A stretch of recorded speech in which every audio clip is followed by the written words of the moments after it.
നമസ്കാരം, ഞാൻ advocate G Rahman. ഇന്നത്തെ പ്രധാന നിയമവിശേഷങ്ങളിലേക്ക് സ്വാഗതം. ബൂത്ത് അടിസ്ഥാനത്തിൽ വോട്ടുകളുടെ പൂർണ്ണ വിവരം പൊതുജനങ്ങൾക്കായി വെബ്സൈറ്റിൽ പരസ്യപ്പെടുത്തണമെന്ന ആവശ്യത്തിൽ അടിയന്തര ഇടപെടൽ നടത്താതെ പിന്നീട് പരിഗണിക്കാനായി സുപ്രീം കോടതി മാറ്റിവെച്ചു. വോട്ടെടുപ്പ് അന്തിമഘട്ടത്തിലെത്തിയതിനാൽ തൽക്കാലം തെരഞ്ഞെടുപ്പ് കമ്മീഷനെ വിശ്വസിച്ച് മുന്നോട്ടു പോകാമെന്നും വോട്ടെടുപ്പ് നടപടിയെ ബാധിക്കാതിരിക്കാനാണിതെന്നും ജഡ്ജിമാരായ ദീപാങ്കർ ദത്ത, സതീഷ് ചന്ദ്ര ശർമ്മ എന്നിവരുടെ ബെഞ്ച് പറഞ്ഞു. ഫലത്തിൽ ജൂലൈ 8 വരെയുള്ള വേനലവധിക്ക് ശേഷമേ വിഷയം പരിഗണിക്കൂ എന്ന് വ്യക്തമായി. സന്നദ്ധ സംഘടനയായ അസോസിയേഷൻ ഫോർ ഡെമോക്രാറ്റിക് റിഫോംസിന്റെ ഉപഹർജി സ്ഥിരം ബെഞ്ചിന്റെ പരിഗണനയ്ക്ക് വിടുകയും ചെയ്തു. അപേക്ഷയിൽ ADR ഉന്നയിക്കുന്ന പല കാര്യങ്ങളും 2019 മുതൽ കോടതിയുടെ പരിഗണനയിലുള്ള ഹർജിയിലുള്ളതാണെന്ന വാദത്തിനിടെ അവധിക്കാല ബെഞ്ച് ചൂണ്ടിക്കാട്ടി. ഇതോടെ പോളിംഗ് ശതമാനം സംബന്ധിച്ച് പ്രതിപക്ഷ പാർട്ടികളും ഹർജിക്കാരും ഉന്നയിച്ച ആശങ്കകൾക്ക് തെരഞ്ഞെടുപ്പ് ഫലം വരുമ്പോഴും പരിഹാരമുണ്ടാകില്ല. 1.5 മണിക്കൂറോളം പ്രാഥമിക വാദം കേട്ട ശേഷമാണ് ഹർജി സ്ഥിരം ബെഞ്ച് പരിഗണിക്കട്ടെ എന്ന് ജസ്റ്റിസ് ദീപാങ്കർ ദത്ത വ്യക്തമാക്കിയത്. വോട്ടിംഗ് യന്ത്രത്തിന്റെയും വിവിപാറ്റിന്റെയും വിശ്വാസ്യത ചോദ്യം ചെയ്തിട്ടുള്ള കേസിൽ സുപ്രീം കോടതി വിശദമായി പരിശോധിച്ച കാര്യങ്ങളാണ് ഹർജിയിൽ ഉന്നയിച്ചിരിക്കുന്നതെന്ന് തെരഞ്ഞെടുപ്പ് കമ്മീഷൻ വാദിച്ചു. ഓരോ ബൂത്തിലും രേഖപ്പെടുത്തുന്ന വോട്ടുകളുടെ പൂർണ്ണ വിവരമടങ്ങുന്ന ഫോം 17C വെബ്സൈറ്റിൽ പ്രസിദ്ധീകരിക്കണമെന്ന ആവശ്യത്തെ എതിർക്കുകയും ചെയ്തു. ഹർജിക്കാരുടെ ഉദ്ദേശശുദ്ധി വരെ ചോദ്യം ചെയ്തായിരുന്നു കമ്മീഷന്റെ വാദം. കമ്മീഷൻ വോട്ടിംഗ് ശതമാനം പ്രസിദ്ധീകരിക്കുന്നതിൽ വന്ന കാലതാമസം കാരണമാണ് ഇപ്പോഴത്തെ ഹർജിയെന്ന് ADR വിശദീകരിച്ചു. പോളിംഗ് ശതമാനത്തിലെ അപാകത ചൂണ്ടിക്കാട്ടി ADRും തൃണമൂൽ കോൺഗ്രസ് മുൻ MP മഹുവ മൊയ്ത്രയും 2019 തന്നെ സുപ്രീം കോടതിയെ സമീപിച്ചിരുന്നു. ഈ ഹർജി കോടതിയിൽ നിലനിൽക്കെയാണ് ഇപ്പോഴത്തെ തെരഞ്ഞെടുപ്പ് സംബന്ധിച്ച ആശങ്ക ഉന്നയിച്ച് ADR ഉപഹർജി നൽകിയത്. കൃത്യമായ പോളിംഗ് ശതമാനം പുറത്തുവരുന്നില്ലെന്നും അത് പുറത്തുവിടുന്നത് അകാരണമായി വൈകുന്നുവെന്നും ചൂണ്ടിക്കാട്ടിയാണ് ഫോം 17C 48 മണിക്കൂറിനകം വെബ്സൈറ്റിൽ പ്രസിദ്ധീകരിക്കണമെന്ന ആവശ്യം ഉന്നയിച്ചത്. ഇക്കാര്യം നിയമപരമായി അവകാശപ്പെടാനാകില്ലെന്നും ഫോം 17C പ്രസിദ്ധീകരിച്ചാൽ അത് മോർഫ് ചെയ്യപ്പെടാനിടയുണ്ടെന്നുമാണ് കഴിഞ്ഞ ദിവസം നൽകിയ സത്യവാങ്മൂലത്തിൽ തെരഞ്ഞെടുപ്പ് കമ്മീഷൻ കോടതിയിൽ പറഞ്ഞത്. വികാരങ്ങൾക്കൊപ്പം പോകാൻ കോടതികൾക്ക് സാധിക്കില്ലെന്നും നിയമപ്രകാരമാണ് പ്രവർത്തിക്കുകയെന്നും സുപ്രീം കോടതി. മണിപ്പൂർ സംഘർഷത്തിൽ കുടിയൊഴിപ്പിക്കേണ്ടി വന്നവരുടെ സ്വത്തുക്കൾ സംരക്ഷിക്കണമെന്ന സുപ്രീം കോടതി ഉത്തരവ് നടപ്പാക്കിയില്ലെന്ന കോടതിയലക്ഷ്യ ഹർജി സ്വീകരിക്കാൻ വിസമ്മതിച്ചാണ് ജസ്റ്റിസുമാരായ ബേല M. ത്രിവേദി, പങ്കജ് മിത്തൽ എന്നിവരടങ്ങിയ അവധിക്കാല ബെഞ്ച് ഈ അഭിപ്രായം പ്രകടിപ്പിച്ചത്. മണിപ്പൂർ ചീഫ് സെക്രട്ടറി ഉൾപ്പെടെയുള്ള എതിർകക്ഷികൾക്കെതിരെ കോടതിയലക്ഷ്യത്തിന് കേസെടുത്തെന്ന വാദത്തിൽ തൃപ്തിയില്ലെന്നും ഹർജിക്കാർക്ക് നിയമപ്രകാരം പ്രതിവിധി തേടാമെന്നും ബെഞ്ച് പറഞ്ഞു. മണിപ്പൂരിന് വേണ്ടി ഹാജരായ additional solicitor general Aishwarya Bhati കോടതിയലക്ഷ്യത്തിന് കേസെടുത്തിട്ടില്ലെന്നും ജനങ്ങളുടെ ആശങ്ക പരിഹരിക്കാൻ സംസ്ഥാന സർക്കാരും കേന്ദ്രവും കഴിയുന്നതെല്ലാം ചെയ്യുന്നുണ്ടെന്നും ബോധിപ്പിച്ചു. ഈ വിഷയത്തിൽ സ്വീകരിച്ച നടപടികൾ കോടതിയെ അറിയിക്കാമെന്നും ഐശ്വര്യ ഭാട്ടി പറഞ്ഞു. കുടിയിറക്കപ്പെട്ടവരുടെ സ്വത്തുക്കൾ സംരക്ഷിക്കുന്നതുമായി ബന്ധപ്പെട്ട് കഴിഞ്ഞ വർഷം സെപ്റ്റംബർ 25 പുറപ്പെടുവിച്ച ഉത്തരവ് എതിർകക്ഷികൾ അവഗണിച്ചു എന്നാരോപിച്ചാണ് സുപ്രീം കോടതിയിൽ ഹർജി സമർപ്പിച്ചത്. സംസ്ഥാനത്തെ തദ്ദേശ സ്ഥാപനങ്ങളിലെ വാർഡുകൾ ജനസംഖ്യാടിസ്ഥാനത്തിൽ വിഭജിക്കാനുള്ള 2 കരട് ബില്ലുകൾക്ക് മന്ത്രിസഭാ യോഗത്തിന്റെ അംഗീകാരം. 1994 കേരള പഞ്ചായത്ത് രാജ്, കേരള മുനിസിപ്പാലിറ്റി നിയമങ്ങളിൽ ഭേദഗതി വരുത്തുന്ന ബില്ലുകളാണ് അംഗീകരിച്ചത്. 2025 തദ്ദേശ തെരഞ്ഞെടുപ്പ് നടക്കുന്നതിനാൽ വാർഡ് വിഭജനത്തിനുള്ള ഓർഡിനൻസ് മന്ത്രിസഭാ യോഗം അംഗീകരിച്ചെങ്കിലും ഗവർണർ അനുമതി നൽകിയിരുന്നില്ല. 15ാം കേരള നിയമസഭയുടെ 11ാം സമ്മേളനം ജൂൺ 10 മുതൽ വിളിച്ചു ചേർക്കാൻ ഗവർണറോട് ശുപാർശ ചെയ്യാനും മന്ത്രിസഭാ യോഗം തീരുമാനിച്ചു. ധനാഭ്യർത്ഥന ചർച്ച പൂർത്തിയാക്കി ധനബില്ലും പാസാക്കി പിരിയാനാണ് ആലോചന. 10 മുതൽ 12 വരെയും തുടർന്ന് 19 ആരംഭിച്ച ജൂലൈ അവസാന വാരത്തിൽ അവസാനിപ്പിക്കാനുമാണ് സാധ്യത. ആറ്റിങ്ങലിൽ പെൺസുഹൃത്തിന്റെ മകളെയും ഭർത്താവിന്റെ അമ്മയെയും കൊലപ്പെടുത്തിയ കേസിലെ 1-ാം പ്രതി നിനോ മാത്യുവിന്റെ വധശിക്ഷ ഹൈക്കോടതി ജീവപര്യന്തമാക്കി. പരോൾ അടക്കമുള്ള ആനുകൂല്യങ്ങളില്ലാതെ 25 വർഷം തടവ് അനുഭവിക്കണം. കൊലപാതകം, വധശ്രമം, ഗൂഢാലോചന തുടങ്ങിയ കുറ്റങ്ങൾ തെളിഞ്ഞെങ്കിലും കുറ്റകൃത്യം അപൂർവങ്ങളിൽ അത്യപൂർവമായി കണക്കാക്കാനാകില്ലെന്ന് ജസ്റ്റിസുമാരായ PB Suresh Kumar, Johnson John എന്നിവരടങ്ങിയ ഡിവിഷൻ ബെഞ്ച് വിലയിരുത്തി. 2 ജഡ്ജിമാരും ഇതിനുള്ള കാരണങ്ങൾ വെവ്വേറെ രേഖപ്പെടുത്തി. പ്രതി സ്വയം നവീകരിക്കാൻ സാധ്യതയുണ്ടെന്ന മിറ്റിഗേഷൻ റിപ്പോർട്ടും കോടതി പരിഗണിച്ചു. വധശിക്ഷയ്ക്ക് അർഹനല്ലെങ്കിലും നിരപരാധിയായ സ്ത്രീയെയും നിഷ്കളങ്കയായ പെൺകുഞ്ഞിനെയും കൊലപ്പെടുത്തിയ പ്രതിക്ക് ജീവപര്യന്തം തടവ് പര്യാപ്തമല്ലെന്നും വിലയിരുത്തിയാണ് ഇളവുകളില്ലാതെ തടവ് അനുഭവിക്കണമെന്ന് കോടതി വിധിച്ചത്. നിനോ മാത്യുവിനും 2-ാം പ്രതി അനുശാന്തിക്കുമെതിരായ കുറ്റങ്ങൾ കോടതി ശരിവച്ചു. ഇരട്ട ജീവപര്യന്തം ശിക്ഷ ചോദ്യം ചെയ്ത് 2-ാം പ്രതി അനുശാന്തി നൽകിയ അപ്പീൽ തള്ളി. തിരുവനന്തപുരം പ്രിൻസിപ്പൽ സെഷൻസ് കോടതി വിധിച്ച വധശിക്ഷയ്ക്ക് അനുമതി തേടി സർക്കാർ നൽകിയ ഹർജിയും ഇളവ് തേടി നിനോ മാത്യു നൽകിയ അപ്പീൽ ഹർജിയും പരിഗണിച്ചാണ് ഹൈക്കോടതിയുടെ ഉത്തരവ്. 2014 ഏപ്രിൽ 16 കേരളത്തെ നടുക്കിയ ആറ്റിങ്ങൽ ഇരട്ട കൊലപാതകം. അനുശാന്തിയുടെ ഭർത്താവ് ലിജേഷിന്റെ അമ്മ ആലങ്കോട് മണ്ണൂർ ഭാഗം തുഷാരത്തിൽ ഓമന, മകൾ സ്വസ്തിക എന്നിവരെയാണ് നിനോമാത്ത വെട്ടിക്കൊന്നത്. വെട്ടേറ്റെങ്കിലും ലിജേഷ് രക്ഷപ്പെട്ടു. തിരുവനന്തപുരം ടെക്നോ പാർക്കിൽ സഹപ്രവർത്തകരായിരുന്ന നിനോയും അനുശാന്തിയും അടുപ്പത്തിലായിരുന്നു. ഒരുമിച്ച് ജീവിക്കാൻ വേണ്ടി ആസൂത്രണം ചെയ്ത് കൊലപാതകം നടത്തിയെന്നാണ് കേസ്. സർക്കാരിന് വേണ്ടി special public prosecutor advocate S Ambikadevi ഹാജരായി. Aam Aadmi party M P Swati മലിവാളിനെ ആക്രമിച്ചെന്ന കേസിൽ ഡൽഹി മുഖ്യമന്ത്രി അരവിന്ദ് കെജ്രിവാളിന്റെ PA വിഭവ് കുമാറിനെ 4 ദിവസത്തെ ജുഡീഷ്യൽ കസ്റ്റഡിയിൽ വിട്ടു. CCTV ദൃശ്യങ്ങളും ഡിജിറ്റൽ വീഡിയോ റെക്കോർഡുകളും ഹാജരാക്കാൻ നിർദ്ദേശം നൽകണമെന്നും അവ പരിശോധിച്ചാൽ തന്റെ കക്ഷിയുടെ നിരപരാധിത്വം വെളിപ്പെടുമെന്നും വിഭവ് കുമാറിന്റെ അഭിഭാഷകൻ വാദിച്ചു. എന്നാൽ അന്വേഷണം പുരോഗമിക്കുന്ന വേളയിൽ തെളിവുകൾ പരിശോധിക്കാൻ അനുവദിക്കണമെന്ന അപേക്ഷ അംഗീകരിക്കാൻ കഴിയില്ലെന്ന് അഡീഷണൽ പബ്ലിക് പ്രോസിക്യൂട്ടർ വാദിച്ചു. Delhi lieutenant governor VK Saxena നൽകിയ അപകീർത്തി കേസിൽ സാമൂഹ്യ പ്രവർത്തക മേധാ പട്കർ കുറ്റക്കാരിയെന്ന് കോടതി. ഡൽഹി സാകേത് കോടതി മെട്രോപൊളിറ്റൻ മജിസ്ട്രേറ്റാണ് കുറ്റക്കാരിയെന്ന് കണ്ടെത്തിയത്. ക്രിമിനൽ അപകീർത്തി കേസിൽ കുറ്റക്കാരെന്ന് കണ്ടെത്തിയാൽ 2 വർഷം വരെ തടവോ പിഴയോ രണ്ടും കൂടിയോ ലഭിക്കാം. ശിക്ഷ സംബന്ധിച്ച വാദം കേൾക്കൽ 30-നാണ്.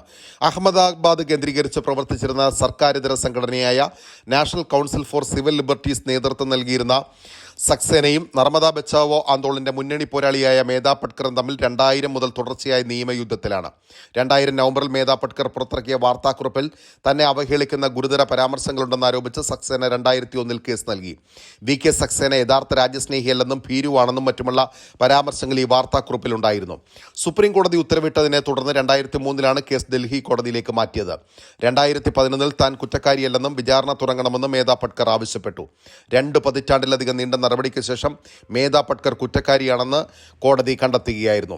സക്സേനയ്ക്കെതിരായ മേധാ പട്കറുടെ പരാമർശങ്ങൾ അപകീർത്തികരവും പൊതുസമൂഹത്തിൽ മോശം കാഴ്ചപ്പാട് സൃഷ്ടിക്കാൻ ലക്ഷ്യമിട്ടിട്ടുള്ളതുമാണെന്നും മെട്രോപൊളിറ്റൻ മജിസ്ട്രേറ്റ് രാഘവ് ശർമ്മ നിരീക്ഷിച്ചു. സക്സേന ഗുജറാത്തിലെ ജനങ്ങളെ വിദേശ താൽപര്യങ്ങൾക്ക് അടിയറ വയ്ക്കാനാണ് നോക്കുന്നത് എന്നതുപോലെയുള്ള പരാമർശങ്ങൾ വ്യക്തിത്വത്തിനും ഔദ്യോഗിക ജീവിതത്തിനും നേരെയുള്ള കടന്നാക്രമണമാണെന്നും കോടതി അഭിപ്രായപ്പെട്ടു.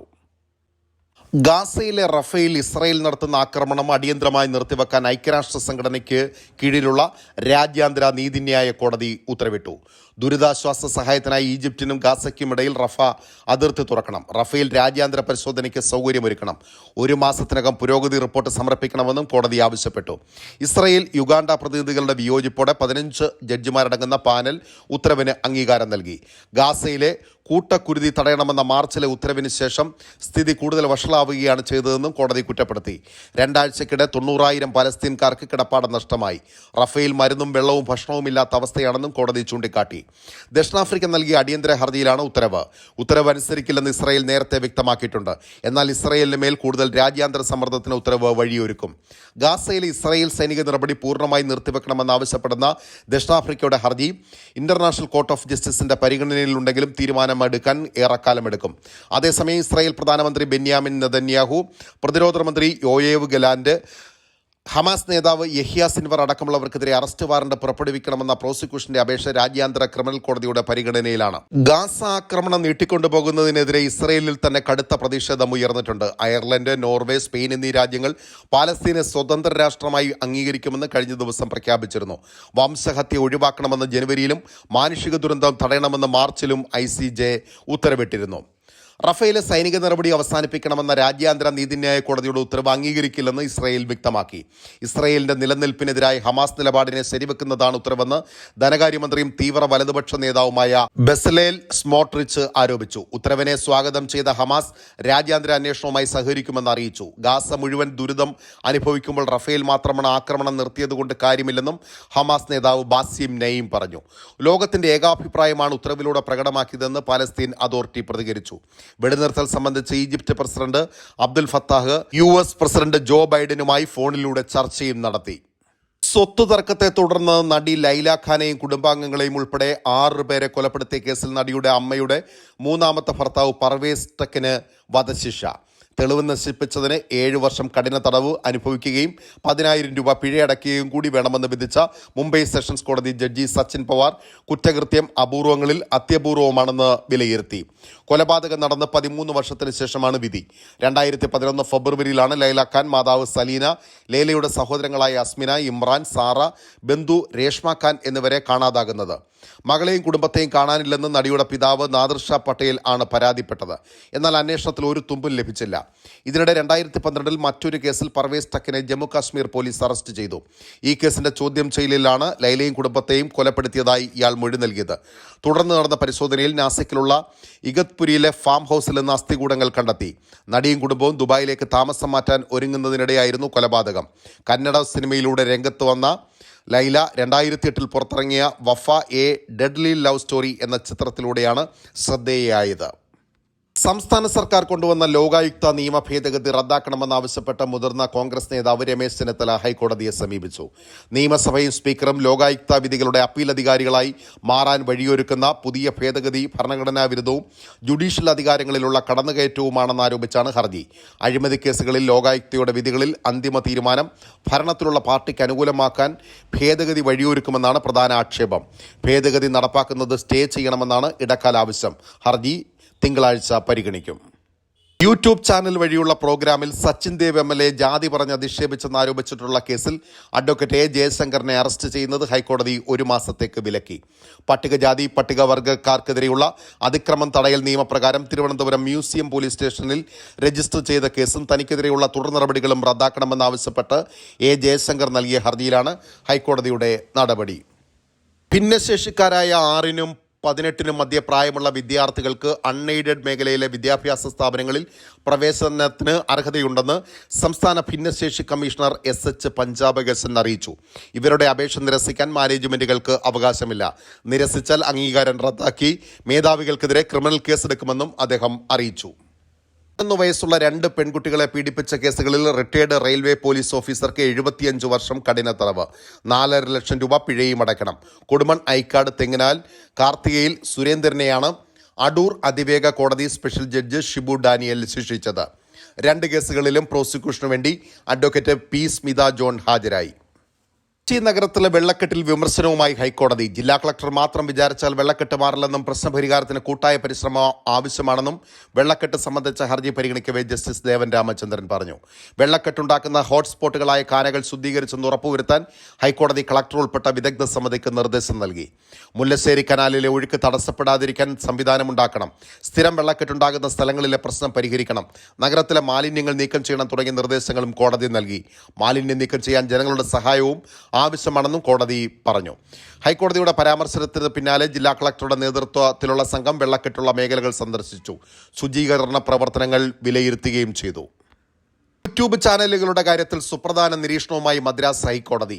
ചില യൂട്യൂബ് ചാനലുകൾ സാമൂഹിക വിപത്തായി മാറുകയാണ്. വരിക്കാരുടെ എണ്ണം വർദ്ധിപ്പിക്കാൻ വേണ്ടി മാത്രം അപകീർത്തികരമായ ഉള്ളടക്കം സംപ്രേഷണം ചെയ്യുന്നതിൽ സർക്കാർ ഇടപെടേണ്ട സമയമായെന്നും കോടതി ചൂണ്ടിക്കാട്ടി. യൂട്യൂബ് ചാനൽ ഉടമയായ സാവാക്കു ശേഖർ, മാധ്യമപ്രവർത്തകൻ G. ഫിലിക്സ് ജെറാൾഡ് എന്നിവർ സമർപ്പിച്ച മുൻകൂർ ജാമ്യാപേക്ഷ പരിഗണിക്കവെയാണ് ജസ്റ്റിസ് K. കുമരേഷ് ബാബുവിന്റെ സുപ്രധാന നിരീക്ഷണം. അഭിമുഖത്തിനിടെ വനിതാ പോലീസ് ഉദ്യോഗസ്ഥർക്കെതിരെ അശ്ലീല പരാമർശം നടത്തിയതുമായി ബന്ധപ്പെട്ടാണ് ഇരുവർക്കുമെതിരെ കേസ് രജിസ്റ്റർ ചെയ്തത്. കോയമ്പത്തൂർ സൈബർ ക്രൈം സെല്ലാണ് പരാതി നൽകിയത്. ഇന്ത്യൻ ശിക്ഷാ നിയമത്തിലെ വിവിധ വകുപ്പുകൾ പ്രകാരവും തമിഴ്നാട് സ്ത്രീ പീഡന നിരോധന നിയമം 1988 പ്രകാരവുമാണ് കേസെടുത്തത്. ഇരുവരും തമ്മിലുള്ള അഭിമുഖത്തെ രൂക്ഷമായ ഭാഷയിലാണ് കോടതി വിമർശിച്ചത്. അഭിമുഖം നൽകുന്നയാൾ ഒരു പ്രത്യേക രീതിയിൽ ഉത്തരം നൽകുമെന്ന് അറിഞ്ഞുകൊണ്ട് തന്നെ ചോദ്യം ചോദിക്കുന്നു. ഇതിനെയാണോ നിങ്ങൾ അഭിമുഖം എന്ന് വിളിക്കുന്നതെന്നും കോടതി ചോദിച്ചു. സ്ത്രീകൾക്കെതിരെ അപകീർത്തികരമായ പ്രസ്താവനകൾ നടത്താൻ ശങ്കറിനെ പ്രേരിപ്പിച്ചത് ജെറാൾഡാണെന്നും അതിനാൽ അദ്ദേഹത്തെ 1-ാം പ്രതിയാക്കേണ്ടിയിരുന്നുവെന്നും കോടതി അഭിപ്രായപ്പെട്ടു. യൂട്യൂബ് ചാനലുകളുടെ വ്യാപനത്തെക്കുറിച്ച് ജസ്റ്റിസ് K. കുമരേഷ് ബാബു കടുത്ത ഉത്കണ്ഠയാണ് രേഖപ്പെടുത്തിയത്. ജീവനക്കാരുടെ അനാസ്ഥ കാരണം ട്രെയിൻ വൈകിയതിനാൽ മുൻകൂട്ടി നിശ്ചയിച്ച യോഗത്തിൽ പങ്കെടുക്കാൻ കഴിയാതിരുന്ന യാത്രക്കാരന് റെയിൽവേ 10,000 രൂപ നഷ്ടപരിഹാരം നൽകണമെന്ന് മലപ്പുറം ഉപഭോക്തൃ കമ്മീഷൻ ഉത്തരവിട്ടു. കോടതി ചെലവായി 5,000 രൂപയും നൽകണം. തമിഴ്നാട്ടിലെ കോൺഗ്രസ് നേതാവും നിലമ്പൂർ സ്വദേശിയുമായ V. ഷിജു അബ്രഹാമിന്റെ പരാതിയിലാണ് ഉപഭോക്തൃ കമ്മീഷന്റെ വിധി. 1 മാസത്തിനകം നഷ്ടപരിഹാരവും കോടതി ചെലവും നൽകിയില്ലെങ്കിൽ 9% പലിശ സഹിതം നൽകേണ്ടി വരുമെന്നും ഉത്തരവിൽ പറയുന്നു. 2022 മാർച്ച് 6-ന് മംഗളൂരിൽ നിന്നും നാഗർകോവിലേക്ക് പുറപ്പെട്ട പരശുറാമ എക്സ്പ്രസ് വൈകിയതിനെതിരെയായിരുന്നു ഷിജുവിന്റെ പരാതി. ഷൊർണൂരിൽ നിന്ന് തിരുവല്ലയിലേക്കായിരുന്നു ഷിജുവിന്റെ യാത്ര. ഏറ്റുമാനൂർ സ്റ്റേഷനിൽ ട്രെയിൻ 1 മിനിറ്റാണ് സ്റ്റോപ്പുള്ളത്. 15 മിനിറ്റ് കഴിഞ്ഞിട്ടും ട്രെയിൻ പുറപ്പെടാത്തതിനെ തുടർന്ന് കാരണം അന്വേഷിച്ചപ്പോൾ TTE കൈമലർത്തിയപ്പോൾ തിരുവനന്തപുരം ഡിവിഷൻ ഓഫീസിൽ വിളിച്ചു. ഡിവിഷനിലെ ഓപ്പറേറ്റിംഗ് വിഭാഗത്തിൽ ചുമതലയുണ്ടായിരുന്ന ഉദ്യോഗസ്ഥർക്ക് സംഭവിച്ച പിഴവാണ് ട്രെയിൻ നിർത്തിയിടാൻ കാരണമെന്നായിരുന്നു അന്വേഷണത്തിന് ശേഷമുള്ള മറുപടി. അപ്പോഴേക്കും ട്രെയിൻ നിർത്തിയിട്ടിട്ട് 1 മണിക്കൂറിലേറെ കഴിഞ്ഞിരുന്നു.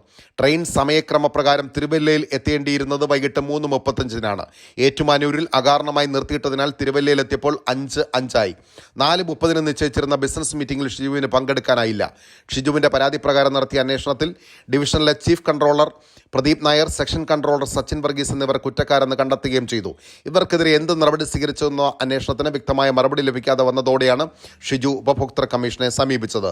K. മോഹൻദാസ് പ്രസിഡന്റും C. പ്രീതി ശിവരാമൻ, CV. മുഹമ്മദ് ഇസ്മായിൽ എന്നിവർ അംഗങ്ങളുമായുള്ള ഉപഭോക്തൃ കമ്മീഷനാണ് റെയിൽവേക്കെതിരെ പിഴ വിധിച്ച് ഉത്തരവായത്. ഇതോടുകൂടി ഇന്നത്തെ പ്രധാന നിയമവിശേഷങ്ങൾ അവസാനിക്കുന്നു. നമസ്കാരം.